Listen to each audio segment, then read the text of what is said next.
Wow, wow, wow, wow, wow, luar biasa, saudaraku ya.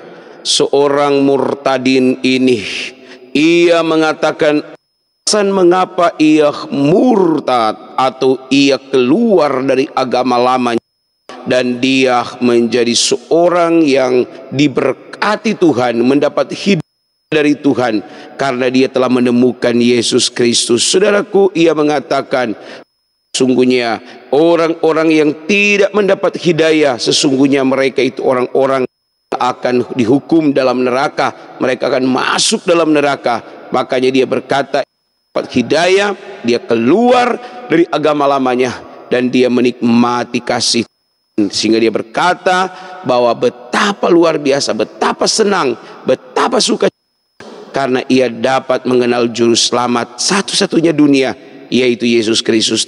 Saudara, bahwa tidak ada juru selamat di dunia ini yang sanggup menyelamatkan engkau dari kutukan dosa, dari api. Hanya Yesus yang mampu untuk menyelamatkan engkau, baik tanpa berlambat. Mari kita segera saksikan sendiri bagaimana orang murtadin ini, katanya murtadin, tapi dia berkata dia mendapat hidayah karena dia boleh keluar dan terbebas dari penghukuman api neraka. Dia terima Yesus Kristus Tuhan dan Juru Selamat. Selamat menyaksikan. Memang malam hari ini temanya murtadin masuk neraka. Ya, jadi dari sisi mana kita melihat?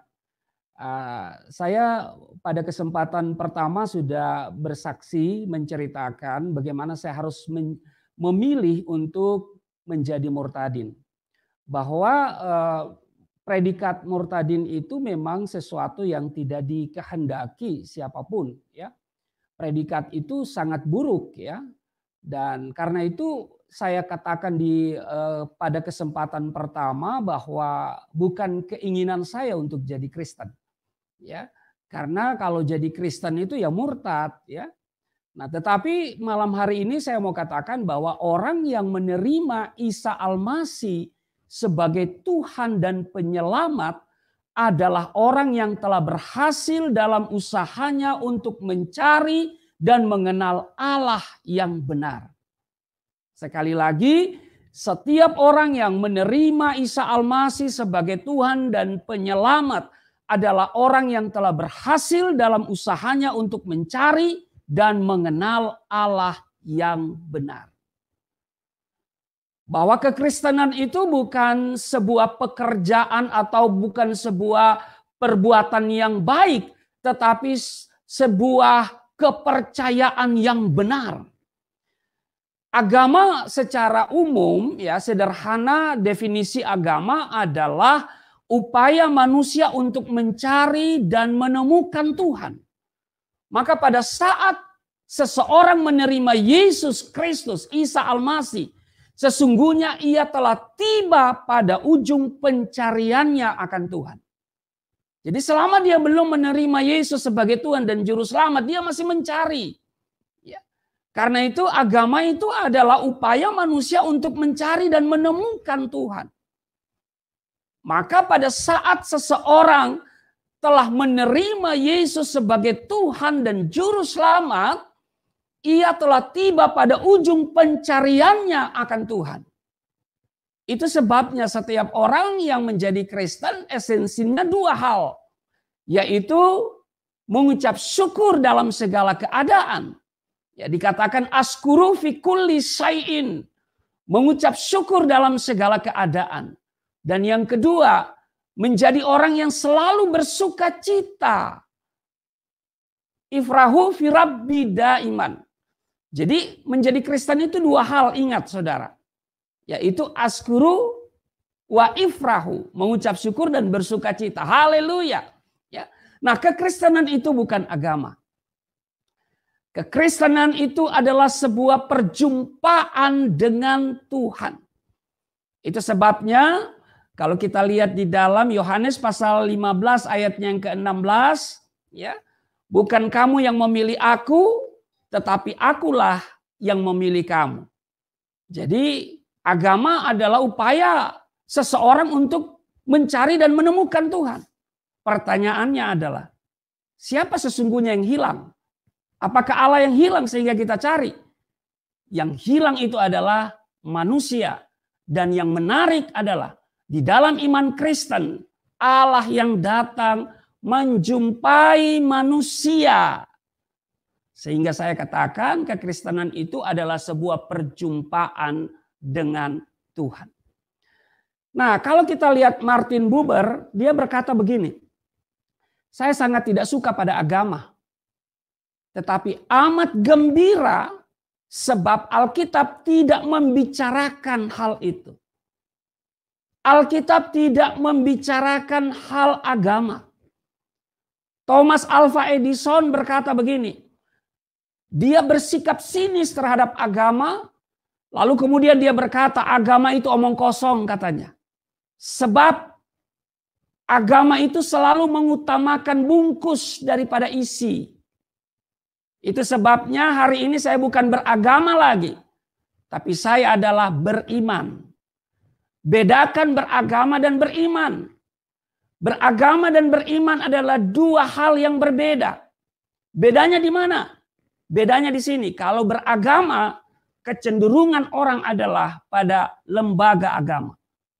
Sehingga orang yang berbeda agama dianggap rival yang harus dimusnahkan. Tetapi kalau beriman, orientasinya, fokusnya sama Tuhan. Sehingga orang yang berbeda agama, berbeda denominasi, berbeda pendapat adalah orang yang harus dikasihi. Ini yang menarik. Jadi saya mengatakan saya tidak lagi beragama, tapi saya beriman. Haleluya.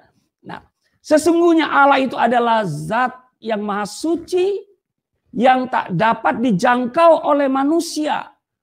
Dan Alkitab katakan roh yang tidak terlihat, yang mengatasi segala sesuatu dan memenuhi segala sesuatu. Dan Isa Al-Masih, Yesus Kristus adalah wujud yang terlihat dari diri Allah yang tidak terlihat itu.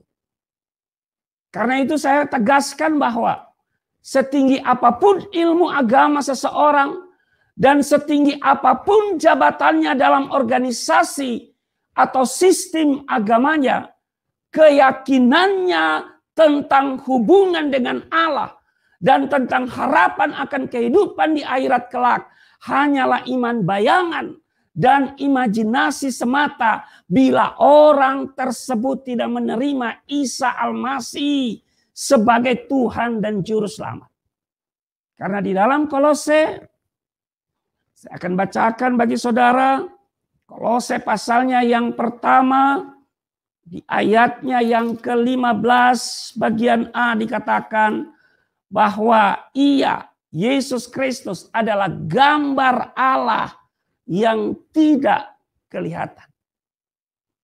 Jadi seseorang yang percaya kepada Allah, percaya kepada Allah itu akbar, tapi dia menolak Yesus Kristus.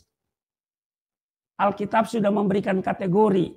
Di mana? Mari kita lihat. Kita lihat di 1 Yohanes pasalnya yang kedua. 1 Yohanes pasalnya yang kedua. Ayat 22 dan 23. Siapakah pendusta itu? Bukankah dia yang menyangkal bahwa Yesus adalah Kristus? Jadi setiap orang yang menyangkal Yesus adalah Kristus, pendusta, pembohong. Dan bapa pembohong adalah iblis, kata Tuhan Yesus. Dia itu adalah antikristus, yaitu dia yang menyangkal baik bapa maupun anak. Jadi orang yang menyangkal bapa maupun anak adalah antikristus.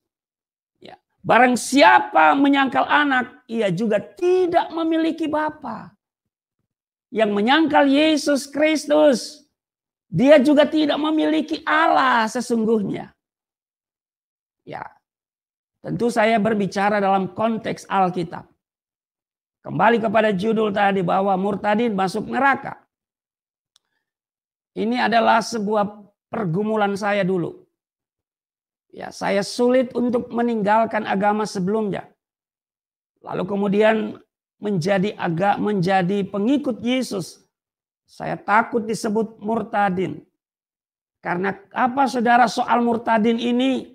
Saya tahu Al-Quranul Karim di dalam Quran surat kedua ayat 217 dikatakan barang siapa yang murtad di antara kamu dari agamanya lalu ia mati dalam kekafiran maka mereka itu sia-sia amalnya di dunia dan di akhirat dan mereka itulah penghuni neraka mereka kekal di dalamnya. Ini ayat yang sangat ditakuti oleh setiap orang Islam untuk menjadi murtad. Makanya dikatakan kalau murtad mikir dulu 1000 kali. Karena Quran surat kedua 217. Sekali lagi saya tegaskan barang siapa yang murtad di antara kamu dari agamanya. Lalu dia mati dalam kekafiran. Maka mereka itu sia-sia amalnya di dunia dan di akhirat. Dan mereka itulah penghuni neraka. Mereka kekal di dalamnya. Saudara, ini ayat yang digumuli.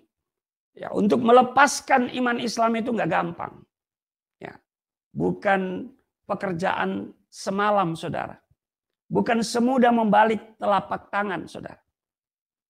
Nah, apa itu murtad? Murtad terjadi karena melakukan hal-hal yang membatalkan keislaman seseorang.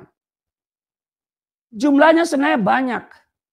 Tetapi sebenarnya bermuara pada paling tidak ada 4 macam. Yang pertama murtad karena perkataan. Seperti mencaci maki Allah Ta'ala. Mencaci maki Rasulullah SAW. Mencaci maki malaikat. Atau mencaci maki salah satu dari Nabi Rasul Allah. Jadi ketika seseorang mengeluarkan perkataan yang tidak pantas terhadap Rasul-Rasul Allah. Kepada malaikat. Maka dia sudah murtad. Itu yang pertama. Yang kedua murtad karena perbuatan. Seperti sujud kepada patung. Sujud kepada batu, kepada pohon-pohon, pergi ke kuburan untuk minta sesuatu di sana. Nah, juga melakukan perbuatan-perbuatan sihir, belajar tentang sihir, mengerjakan hal-hal yang sihir, itu juga sudah murtad menurut ajaran Islam. Yang ketiga murtad karena keyakinan. Seperti meyakini sekutu bagi Allah. Meyakini bahwa zina, minum, khamar, riba itu halal. Jadi kalau ada orang yang menghalalkan zina, minum alkohol, makan riba, itu sudah murtad. Dan yang keempat, murtad karena adanya keraguan-raguan terhadap apa yang sudah disebut, yang sudah disepakati di dalam hadits, dalam Quran, dalam fikih. Nah ini mereka itu sudah murtad.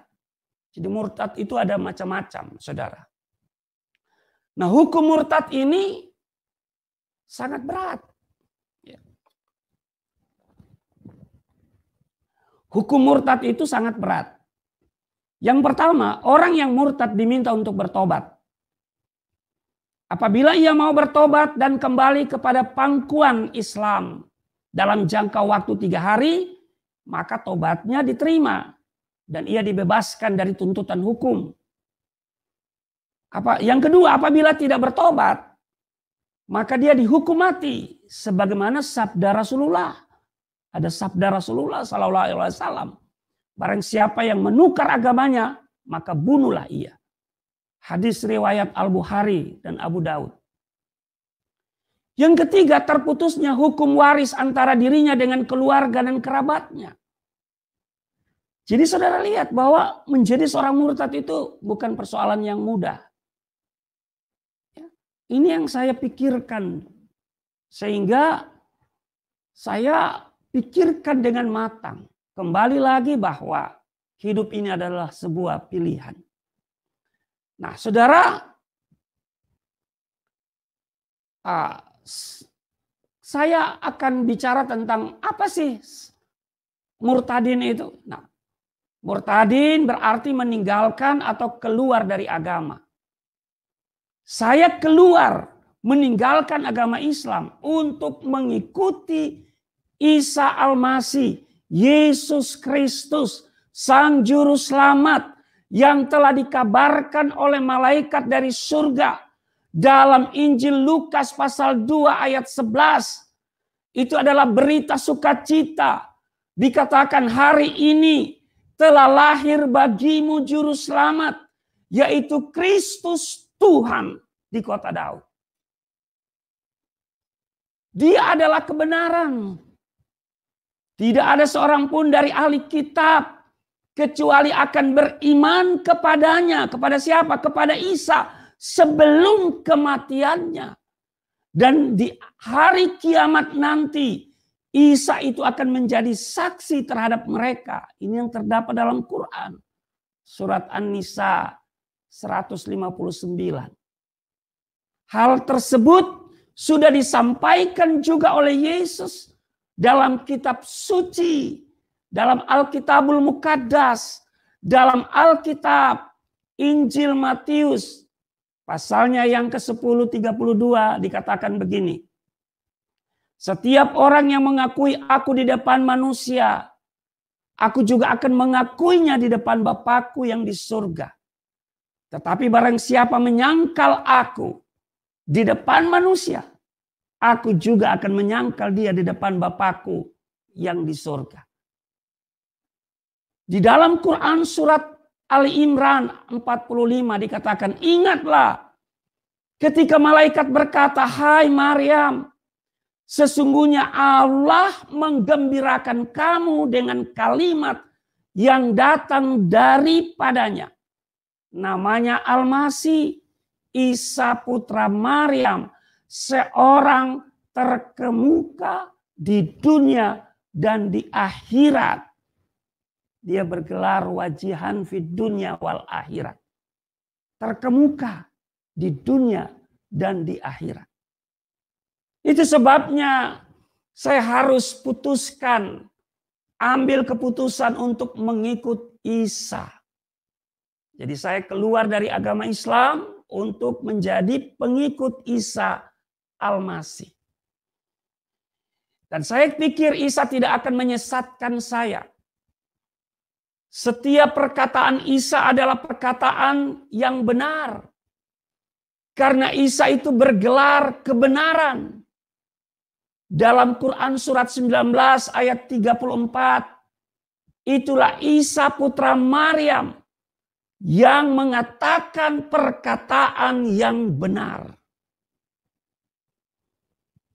Jadi dikatakan, Zalika Isa benu Maryama qaulal haq. Itulah Isa putra Maryam yang mengatakan perkataan yang benar. Nah mari kita lihat perkataan Isa Al-Masih yang benar itu, saudara. Perkataan-perkataan Isa itu ada di dalam Alkitab. Sebagaimana disaksikan oleh 4 penginjil, Matius, Markus, Lukas, dan Yohanes. Bahkan di Al-Quran sendiri juga mengakui bahwa Isa itu adalah rahmat dan tanda dari Allah bagi manusia. Quran surat Maryam 20 dan 21. Maryam berkata, bagaimana akan ada bagiku seorang anak laki-laki, sedang tidak pernah seorang manusia pun menyentuhku, dan aku bukan pula seorang pezina. Jibril berkata demikian, Tuhanmu berfirman, hal itu adalah mudah bagiku, dan agar dapat kami menjadikannya suatu tanda bagi manusia dan sebagai rahmat dari kami. Dan hal itu adalah suatu perkara yang sudah diputuskan. Haleluya. Jadi Isa Al-Masih Yesus Kristus itu disebutkan ayatan linnas warahmatan minna. Ya, sebagai tanda dan bagi manusia dan rahmat dari kami, dari Allah. Wow. Bahasa teologi itu Yesus adalah anugerah terbesar. Mujizat terbesar. Bahkan dalam Quran 21 ayat 91 dikatakan ayatan lil alamin. Ya. Jadi dia adalah tanda ya, bagi semesta alam. Rahmat bagi semua. Ya. Jadi Isa Al-Masih itu dia mengajarkan tentang hal yang benar. Dia tidak membawa agama. Dia membawa kabar baik. Kabar keselamatan. Karena sesuai dengan Lukas pasalnya yang kedua 11. Dikatakan bahwa dia adalah Tuhan dan juru selamat manusia. Haleluya. Dia datang kepada kepunyaannya sendiri. Dan tujuan kedatangannya telah dinubuatkan 700 tahun sebelumnya oleh Nabi Yesaya. Sebagaimana yang tertulis dalam kitab suci, dalam Alkitab tentunya, dalam kitab Yesaya 53 ayat yang kelima. Tetapi dia tertikam oleh karena pemberontakan kita. Dia diremukan oleh karena kejahatan kita. Ganjaran yang mendatangkan keselamatan bagi kita ditimpakan kepadanya. Dan oleh bilur-bilurnya kita menjadi sembuh.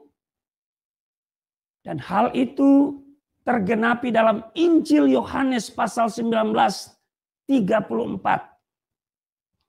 Dikatakan tetapi seorang dari antara prajurit itu menikam lambungnya dengan tombak dan segera mengalir keluar darah dan air. Yesus Kristus, Isa Al-Masih datang untuk menyelamatkan manusia dari hukuman dosa.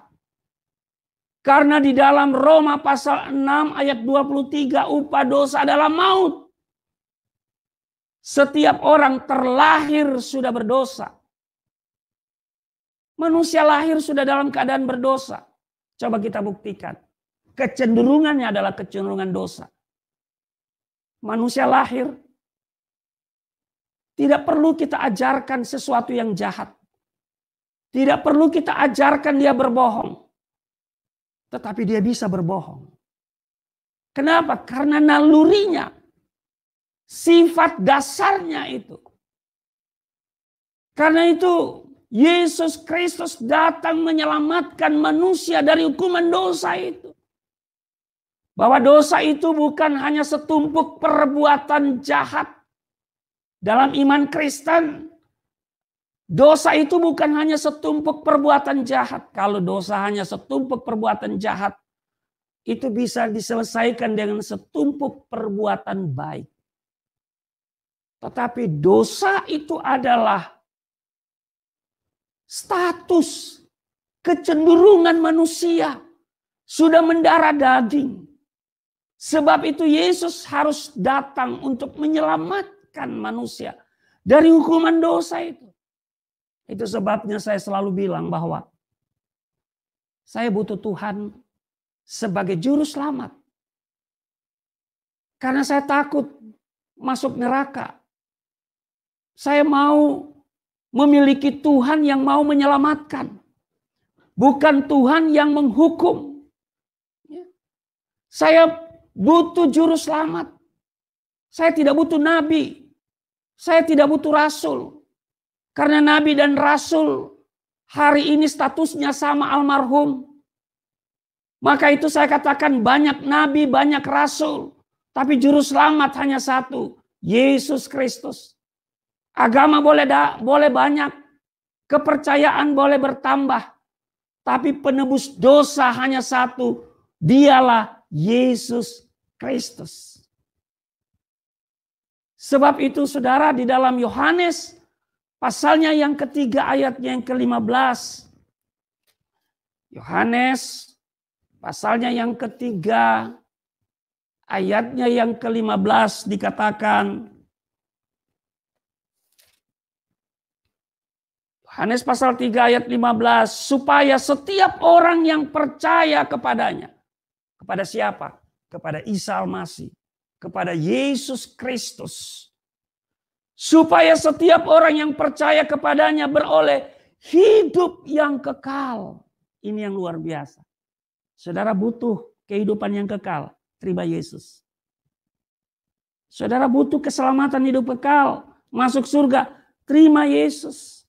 Harus percaya kepada Yesus. Supaya setiap orang yang percaya kepadanya beroleh hidup yang kekal. Jadi saudara, untuk semua orang yang ingin tahu bagaimana agar bisa mendapatkan keselamatan dan hidup kekal, baca Alkitab. Baca Alkitab, ikuti Al-Masih Yesus Kristus. Saya terdorong, saya berani baca Alkitab karena Al-Maidah ayat 46. Wa atainahul injila fi hudan wa nurun. Allah memberikan Injil. Di dalam Injil itu ada hidayah, ada petunjuk, ada cahaya, ada terang. Maka Alkitab ini adalah terang kehidupan. Orang yang baca Alkitab, dia akan hidup dalam terang. Karena semua dibicarakan di sini. Dunia dan akhirat sudah dibicarakan di sini. Soal kehidupan, dosa, semuanya di sini. Sudah jelas dan sudah final. Tidak ada lagi. Karena itu Yesus berkata begini. Marilah kepadaku semua yang letih lesu dan berbeban berat. Aku memberikan kelegaan kepadamu. Dia juga berkata, akulah jalan, kebenaran, dan hidup. Tidak seorang pun yang datang kepada Bapa. Bapa di mana? Di surga. Karena diajarkan murid-murid untuk berdoa. Bapa kami yang di surga, dikuduskanlah namamu, datanglah kerajaanmu.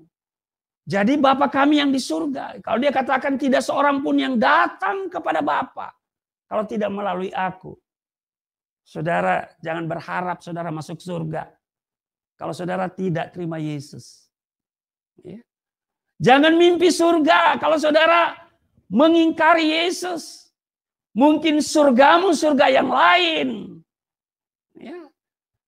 Saudara, kekristenan meyakini bahwa Injil menggenapi kitab Taurat, Zabur, dan kitab para nabi, yaitu perjanjian lama. Kemudian membukukan kitab-kitab itu bersama Injil dan wahyu Allah melalui para rasul yang disebut dengan perjanjian baru. Dan menjadi sebuah buku bernama Alkitabul Mukaddas. Atau kitab suci. Atau kita menyebut itu Alkitab. Perjanjian lama menubuatkan Yesus Kristus, Isa Al-Masih. Sedangkan perjanjian baru menggenapinya. Sehingga Alkitab ini, saudara, ya, Alkitab ini ya, diikat dengan satu tema. Allah menyelamatkan manusia melalui kematian dan kebangkitan Yesus Kristus. Jadi sekali lagi Alkitab, ya, Alkitab ini saudara, ya, saya katakan sekali lagi bahwa ya, Alkitab ini diikat dengan satu tema Allah menyelamatkan manusia melalui kematian dan kebangkitan Yesus Kristus. Tuhan menyatakan dirinya melalui ciptaannya dalam sejarah dan secara khusus melalui umat pilihannya Israel. Tuhan menyatakan natur dan namanya dalam Keluaran 20. Dalam Yesus Kristus, Ia telah datang ke dalam dunia untuk membawa pendamaian dan menarik manusia datang kepadanya. Yesus adalah firman Tuhan yang terakhir dan yang terutama. Sesuai dengan Yohanes pasal 1 ayat 1 sampai 14. Saudara baca di sana. Juga Ibrani pasal 1. Tuhan menyatakan dirinya sendiri di dalam Yesus Kristus. Alkitab adalah bukti pewahyuan diri Tuhan yang telah Ia inspirasikan. Tuhan memilih para penulis yang melalui inspirasi Roh Kudus telah menuliskan firman-Nya dalam Alkitab. Ini terdapat di dalam 2 Timotius pasal yang ketiga ayat 16. Segala tulisan yang diilhamkan Allah bermanfaat untuk mengajar, menyatakan kesalahan, memperbaiki kelakuan, dan mendidik kepada kebenaran. Segala tulisan yang diilhamkan Allah bermanfaat. Ini untuk mengajar, untuk menyatakan kesalahan, untuk memperbaiki kelakuan, dan mendidik kita kepada kebenaran. Jangan ragu baca Alkitab. Ya. Para penulis telah menulis kitab suci dalam gaya bahasa mereka sendiri. Oleh karena itu Alkitab memiliki penulis ganda, saudara. Yaitu Tuhan melalui kuasa Roh Kudus-Nya dan sejumlah orang yang telah Ia pilih. Karena itu, meskipun manusia yang menulis Alkitab, namun Tuhan sendiri yang mengontrol dan menjamin bahwa yang diwahyukan itu adalah kebenaran. Sebab itu saya mau sampaikan kepada pengikut-pengikut Yesus. Orang-orang percaya, orang-orang Kristen, jangan tinggalkan imanmu. Jangan lepaskan imanmu. Ibrani pasalnya yang ke-10. Ayatnya yang ke-35. Ibrani pasal 10. Ayat 35 berkata demikian. Ibrani 10:35. Sebab itu janganlah kamu melepaskan kepercayaanmu. Saya sudah uraikan tadi di depan tentang bagaimana saya berpikir untuk meninggalkan Islam. Karena inna dina indallahil Islam, agama yang diridhoi oleh Allah hanyalah Islam. Dan tidak gampang untuk melepaskan iman Islam itu. Karena ya hukumannya ya di neraka. Ya murtad itu enggak enak ya. Bahkan dikatakan waman yabtaghi gairal islami dina falan yuqbala minhu wa huwa fil akhirati minal hasirin. Barang siapa mencari agama selain Islam tidak diterima daripadanya dan di akhirat dia termasuk orang yang rugi. Ini yang saya pikirkan selama 1 tahun. Ya. Baru kemudian saya ambil keputusan untuk mengikut Yesus setelah ada konfirmasi dari Isa Al-Masih. Dan saya membaca ya yaitu Roma pasal 1 ayat 16 dan 17 yang saya selalu simpulkan dalam satu kalimat pendek bahwa Injil adalah kebenaran dan kekuatan Allah yang menyelamatkan. Saudara, karena itu pesan saya, jangan kamu melepaskan kepercayaanmu. Artinya jangan murtad. Saya lebih memilih murtad dari Islam daripada murtad dari Yesus. Kenapa? Nah, ini menarik ya. Nah, saudara, mengenai kemurtadan Yesus sudah bicara juga. Ya.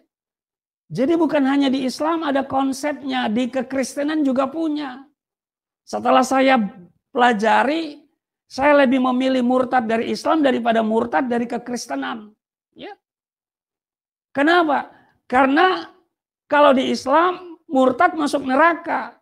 Menjalani Islam ditanya masuk surga belum tentu. Karena harus melewati banyak tahapan. Ya, harus beramal, harus ditanya oleh mungkar nakir di dalam kubur kalau kita meninggal. Lolos dari itu kemudian kita harus melewati jembatan neraka, yaitu jembatan Siratal Mustaqim itu seperti seutas rambut di bola 7. Ya, banyak tahapannya. Ya. Ya, dan itu saudara saya pelajari dalam konsep murtad dalam kekristenan. Ya, Yesus sudah katakan di dalam Matius pasal 24 ayat 10. Dikatakan dan banyak orang akan murtad dengan berbagai alasan. Dengan apa? Kesengsaraan, ya, dengan penderitaan, ya.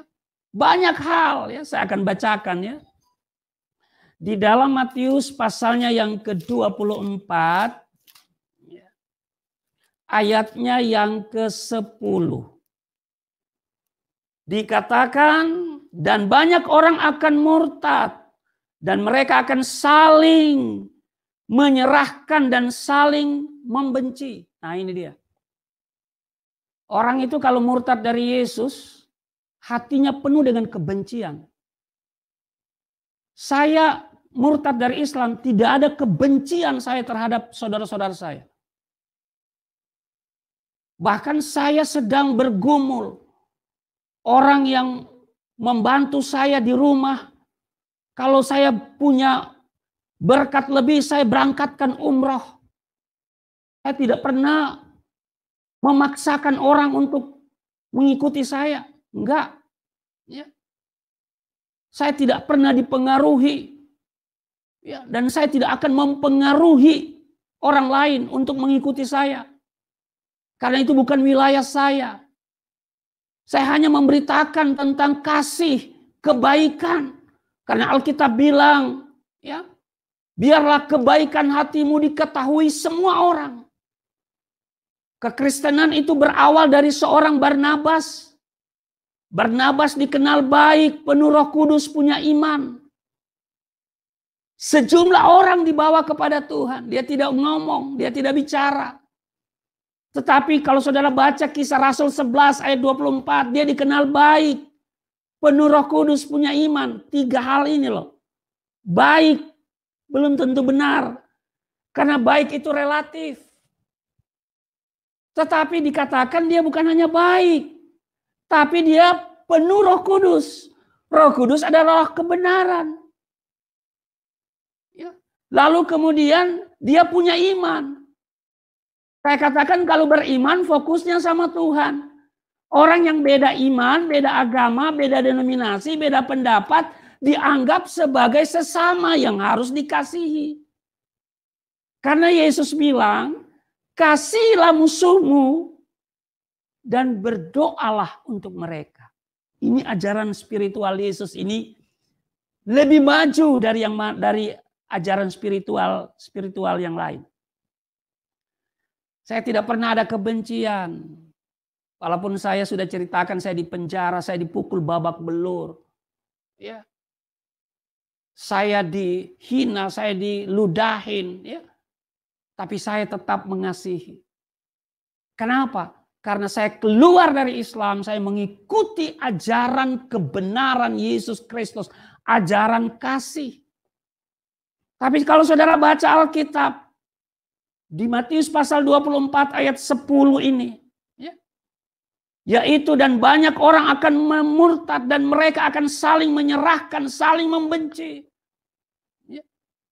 Coba lihat itu, para mu'alaf itu.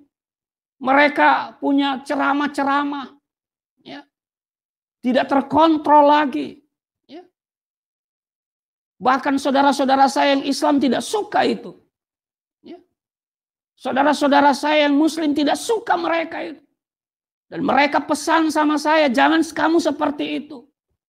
Oh, saya bilang saya lain. Karena itu mereka bangga juga dengan saya. Ya. Saudara, Yesus sudah menegaskan bahwa ada banyak orang murtad dari dia. Dan mereka akan saling menyerahkan dan saling membenci. Kebencian ada di hati mereka. Tuhan Yesus juga sudah berkata kepada muridnya dalam Lukas 18 ayatnya yang ke-8. Jika anak manusia itu datang, adakah didapati iman di bumi? Saudara, jangan-jangan sebelum Yesus datang, saudara sudah murtad dari Yesus. Karena itu diingatkan supaya jangan melepaskan kepercayaanmu. Kenapa? Kalimat selanjutnya di Ibrani pasalnya yang ke-35 itu, karena besar upah yang menanti. Apa upahnya? Yaitu kepastian keselamatan. Di mana disebut? Di dalam Matius pasalnya yang ke-16 ayat 19. Waktu Petrus mengatakan engkau adalah Mesias anak Allah yang hidup. Yesus katakan kepadamu kuberikan kunci kerajaan surga. Apa yang kau lepas terlepas. Apa yang kau ikat terikat. Mari kita simak ayat yang disampaikan oleh Yesus ini. Dalam Matius pasalnya yang ke-16, ayatnya yang ke-19. Dikatakan kepadamu akan kuberikan kunci kerajaan surga. Apa yang kau ikat di dunia ini akan terikat di surga. Dan apa yang kau lepaskan di dunia ini akan terlepas di surga. Mari kita lihat, kata kuncinya di sini adalah kunci.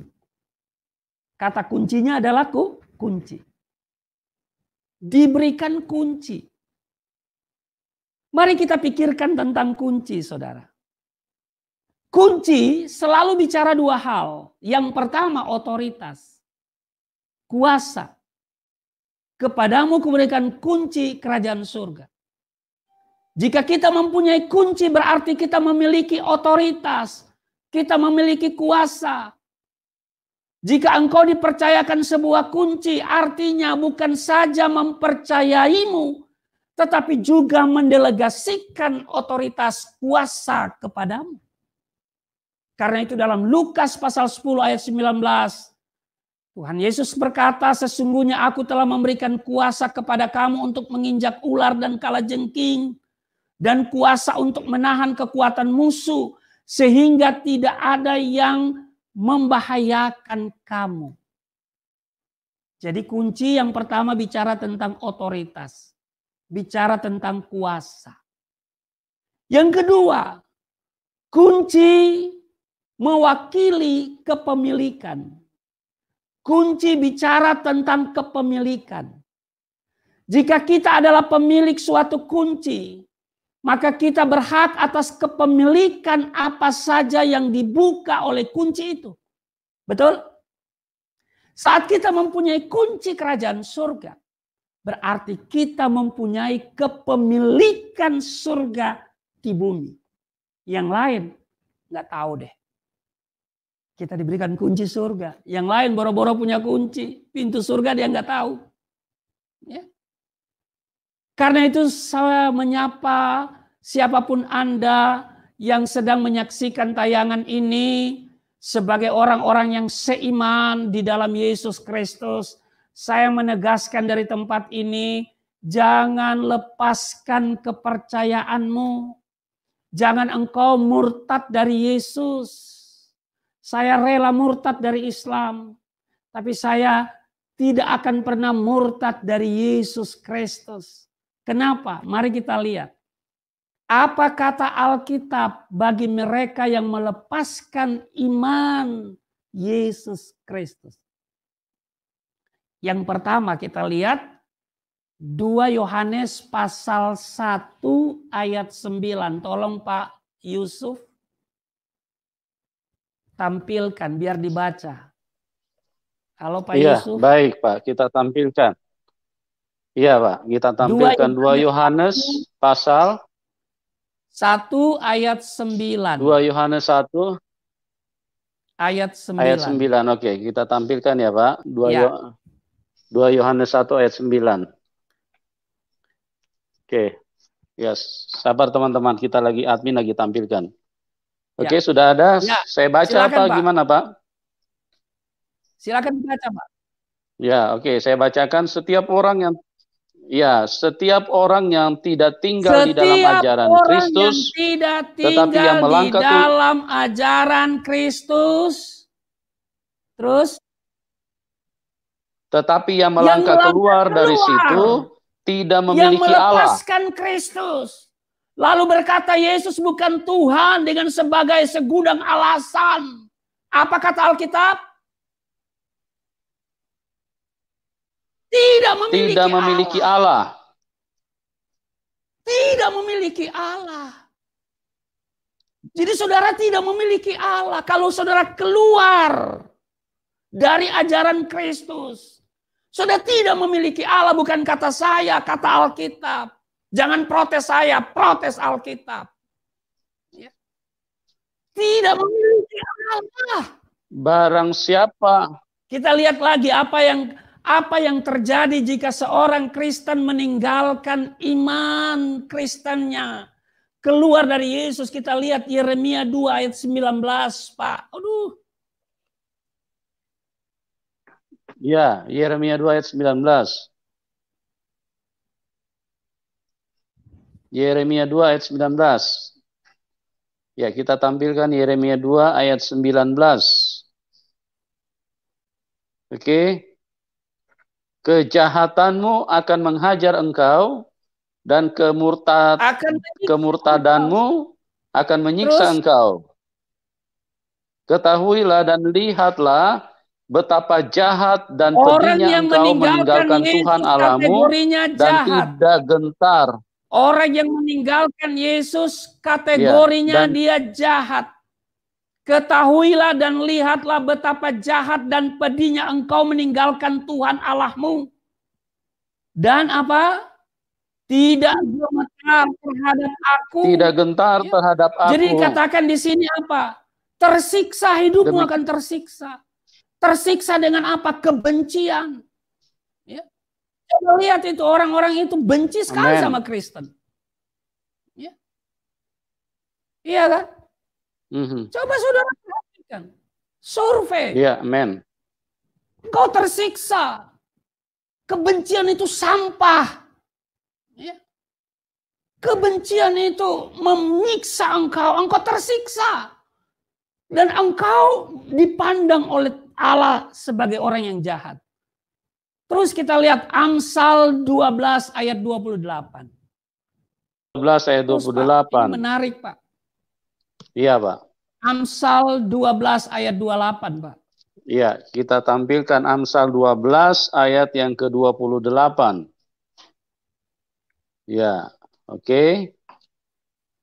Amsal 12 ayat yang ke-28. Di jalan kebenaran terdapat hidup, tetapi Sebentar, saya jelaskan. Di jalan kebenaran terdapat hidup. Itu sebabnya Yesus berkata, akulah jalan, kebenaran, dan hidup. Yesus itu jalan yang benar menuju hidup. Tetapi jalan kemurtadan menuju maut. Amin. Engkau yang sudah meninggalkan Yesus, engkau sedang berjalan menuju maut. Ini yang benar-benar mengerikan, saudara. Murtad dari Yesus itu neraka. Ya. Kita lihat lagi Yehezkiel 33 ayat 14, Pak. Yehezkiel 33 ayat 14. Ya. Yehezkiel 33 ayat 14. Yesaya atau Yehezkiel? Yesaya, coba lihat Yesaya atau Yehezkiel. Coba saya cari di sini. Yesaya apa Yehezkiel, coba. Apa coba kata Yehezkiel 33. Yehezkiel 33 ayat 14. 33. Apa di situ? Sebentar ya, teman-teman, kita tampilkan dulu. Yehezkiel 33 ayat 14. Ya, demikian bunyi firman Tuhan. Kalau aku berfirman kepada orang jahat, engkau pasti mati. tetapi ia bertobat dari dosanya serta melakukan keadilan dan kebenaran. Ya. Sudah selesai, Pak. Apa bukan itu? Ternyata Yesaya, saya bacakan Yesaya. Yesaya pasal 33 ayat 14. Orang-orang yang berdosa terkejut di Sion. Orang-orang murtad diliputi kegentaran, ketakutan. Yeah. Mereka berkata, siapakah di antara kita yang dapat tinggal dalam api yang menghabiskan ini? Siapa di antara kita yang dapat tinggal di perapian yang abadi ini? Perapian yang abadi berarti neraka. Jadi meninggalkan Allah di dalam Yesus Kristus. Dia berada dan tempatnya di neraka, di perapian yang abadi. Lalu kemudian orang yang sudah meninggalkan Yesus, nanti di Matius pasal 25 di sana disebutkan Yesus akan datang kembali sebagai hakim yang adil. Tapi kemudian para mu'alaf bilang akan menghakimi orang Kristen. Lah bagaimana kita menjadi saksi kok? Dia yang akan menyelamatkan kita, dia yang sudah akan memberikan kita mahkota. Mimpi kali ya. Dia bilang, mereka bilang ya apa namanya, kita ini akan dihakimi oleh Isa. Enggak ada. Saudara yang akan dihakimi, saudara yang keluar dari Yesus Kristus itu yang akan dihakimi. Nah, karena itu di Matius pasal 25 ayat 41 ya, dia berkata juga kepada mereka yang ada di sebelah kiri. Jadi waktu Yesus datang, dia akan kumpulkan umatnya, dia taruh di sebelah kanan. Ya. Lalu kemudian yang bukan umatnya ditaruh di sebelah kiri. Lalu dia berkata begini, "Enyalah dari hadapanku hai kamu orang-orang terkutuk. Enyalah ke dalam api yang kekal yang telah sedia untuk iblis dan malaikat-malaikatnya." Jadi terkutuk. Saudara yang keluar dari Yesus Kristus itu saudara terkutuk. Ya. Karena itu saudara yang mu'alaf baliklah. Terima Yesus. Ya. Kembali. Masih lama masih ada pintu tobat terbuka. Ya. Haleluya. Karena saudara akan dikatakan oleh Yesus terkutuk. Sebab Yesus ditunggu oleh agama Kristen, juga agama Islam menunggu. Ya. Lalu kemudian, nih dia. Orang Kristen itu kalau sudah menjadi murtad, berarti sudah tidak mengasihi Tuhan Yesus kan? Maka Alkitab bilang di 1 Korintus pasal 16 ayat 22, coba lihat. Di 1 Korintus 16 ayat 22. Ya. 1 Korintus 16 ayat 22. Ya. Kita tampilkan. Ya, sebentar. 1 Korintus 16 ayat 22. Ayat 22. Siapa yang tidak mengasihi Tuhan, terkutuklah ia. Maranatha. Nah, apa? Terkutuk kan? Terkutuk. Waduh. Ini lebih ngeri lagi saudara. Kalau saudara murtad dari Yesus, saudara terkutuk, masuk neraka, berada di perapian yang kekal. Ya. Dan kalau sudah jadi murtad dari Yesus, ya, sudah tinggalkan Yesus, ya, sudah pasti tidak akan memberitakan Injil Yesus Kristus. Tetapi Injil yang lain, nah makanya ada sinandar itu. Mengaku-mengaku evangelis. Evangelis itu memberitakan kabar baik. Ya. Kabar baiknya itu Yesus itu. Sesuai dengan Lukas pasal 2. Berita kelahiran Yesus itu, itulah berita baiknya. Ya. Lalu dia bilang, wah saya mengasihi saudara supaya saudara mendapatkan taufik dan hidayah lah. Justru yang murtadin dari Islam itu dapat hidayah, baca Alkitab. Ya. Nah saudara, ya, nandar itu saya lihat berulang-ulang tuh ya. Lalu dia katakan dia sebagai pemberita Injil, tapi Injil yang berbeda, Injil yang palsu. Maka kalau saudara memberitakan Injil yang berbeda, Injil yang palsu, maka status dia itu sudah jelas terkutuk. Galatia pasal 1 ayat 8. Coba ditampilkan Pak Yusuf. Galatia 1 ayat 8. Ya, Galatia 1 ayat 8 saya bacakan. Tetapi sekalipun kami atau seorang malaikat dari sorga yang memberitakan kepada kamu suatu Injil yang berbeda dengan Injil yang telah kami beritakan kepadamu, terkutuklah dia. Nah, terkutuk. Udahlah, kalau udah tinggalkan Yesus, nggak usah ngaku-ngaku evangelis. Ya. Nggak usah. Ya. Evangelis itu memberitakan kabar baik. Ya. Injil itu kabar baik. Dan kabar baik itu Yesus itu sendiri yang disaksikan oleh Injil. Ya. Karena itu jangan lepaskan imanmu saudara-saudara. Atau mungkin hari ini saudara sedang ada dalam keraguan. Saudara A sedang diarahkan untuk meninggalkan iman Kristen. Saya mau katakan jangan pernah saudara tinggalkan iman Kristen. Atau saudara mungkin hari ini sedang mencari, belum mengenal Yesus tadi. Jangan pernah ragu. Datang kepada Tuhan Yesus. Dia adalah juru selamat semua orang yang mau percaya dan menerimanya. Sebab di luar dia tidak ada jaminan keselamatan. Di luar dia mampus masuk neraka. Dalam Kristus pasti ada kepastian. Sebab di Yohanes pasal 10 ayatnya yang ke-9 dia berkata, "Akulah pintu, barang siapa masuk melalui aku, ia akan selamat dan ia akan masuk keluar dan menemukan padang rumput.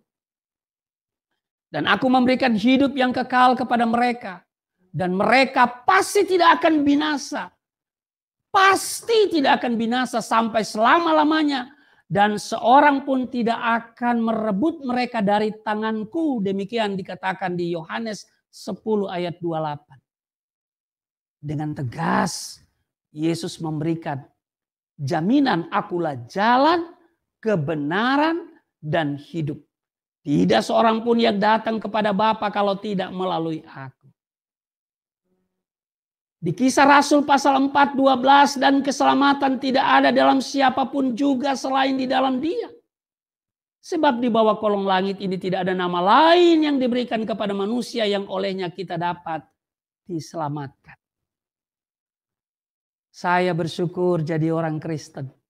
Saya mengasihi saudara-saudara saya mengasihi teman-teman saya yang tidak seiman karena saya bukan beragama tapi saya beriman. Ya. Yesus mengajarkan supaya kasihlah musuhmu. Gak gampang loh. Kalau Yesus hanya bilang begini, berdoalah untuk musuh, itu gampang. Kenapa? Karena kalau kita berdoa untuk musuh, ya dia sudah merugikan kita, maka kita doa kutuk. 7 turunan miskin, ya. Mudah-mudahan cepat mati, begitu. Tapi kalau Yesus katakan, kasihilah musuhmu. Doa yang lahir dari kasih pasti berkat. Itu sebabnya saudara saya bangga walaupun dibilang murtadin dalam Islam. Tapi saya lebih takut murtadin dari Yesus. Islam malah memberikan apresiasi dalam Al-Quran. Saya sangat hargai Al-Quran. Saya sangat bangga punya Al-Quran, dulu saya baca.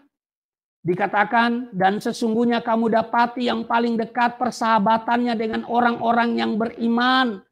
Ialah orang-orang yang berkata, sesungguhnya kami ini orang Nasrani. Yang demikian itu disebabkan karena di antara mereka itu, di antara orang-orang Nasrani terdapat pendeta-pendeta dan rahib-rahib. Karena sesungguhnya mereka tidak menyombongkan diri. Quran surat kelima Al-Maidah ayat 82.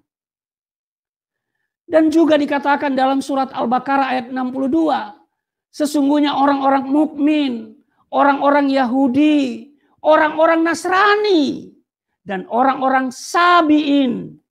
Siapa saja di antara mereka yang benar-benar beriman kepada Allah, hari kemudian dan beramal saleh, mereka akan menerima pahala dari Tuhan mereka. Quran mengakui ada Tuhan mereka. Tidak ada kekhawatiran kepada mereka. Dan tidak perlu juga bersedih hati. Jadi walaupun saya murtadin, sudahlah. Saya tidak bersedih hati. Ya, saya bangga jadi murtadin. Ya, memang pada awalnya terjadi bentrok sama orang tua. Tapi pada akhirnya juga, ya, orang tua menerima. Bahkan ibu saya menerima Yesus sebagai Tuhan dan Juru Selamat. Haleluya. Orang Kristen itu santun dan penuh kasih sayang. Di dalam Quran surat 57 ayat yang ke-27. Ya. Dikatakan rafatan warahmatan. Ya. Jadi di dalam hati, ya, orang-orang Kristen itu ada rasa santun dan penuh kasih sayang. Ya. Itu sebabnya tidak ada kebencian. Ya. Orang-orang murtadin itu yang dari Muslim gak ada yang coba saudara, mana ada membenci nggak ada. Ya. Nah, saudara, karena itu saudara-saudaraku, orang-orang percaya, orang-orang Kristen, jangan pernah engkau melepaskan imanmu. Ya. Terus maju di dalam Yesus. Ya. Jangan pernah ragu. Ya. Tidak perlu apa kata dunia. Ya. Yang paling penting apa katamu tentang Yesus. Karena keselamatan itu pribadi, bukan kolektif. Sebab itu Yesus juga bawa murid-muridnya, lalu ditanyakan, menurut kata orang siapakah aku ini? Mereka punya jawaban seperti orang banyak. Tapi Yesus desak, tetapi apa katamu, siapakah aku ini? Saudara, perkataan atau pengakuan kita jauh lebih penting daripada apa kata orang. Mungkin orang bilang Yesus itu hanya nabi, Yesus itu hanya rasul. Ya. Tapi itu kan belakangan sesudah Yesus. 600 tahun kemudian baru ada protes, Yesus itu bukan Tuhan. Ya. Waktu Yesus disalib itu ada saksi mata, bukan tindakan insiden. Ya. Yang ditangkap itu tidak salah tangkap. Tidak mungkin tentara Romawi itu salah tangkap. Tidak mungkin. Karena Yesus itu sudah dimata-matai. Nggak mungkin salah tangkap. Lalu ditangkap tidak langsung disalibkan. Dipenjara dulu di rumahnya Kayafas. Ya. Kalau saudara pergi ke Israel ada tempat dia dipenjara. Ya. Saudara. Jadi ada waktunya. Ya, lalu kemudian diadili oleh dua penguasa ini, Pilatus dan Herodes. Nggak mungkinlah salah. Ya. Pada waktu Yesus disalibkan banyak saksi mata. Dan orang-orang menyaksikan dia yang disalib. 600 tahun kemudian bilang bukan dia yang disalib. Haleluya.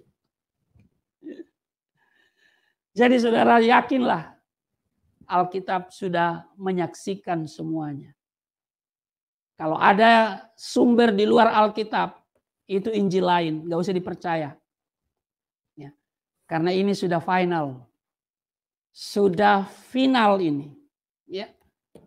Tahun 150 udah final. Ya.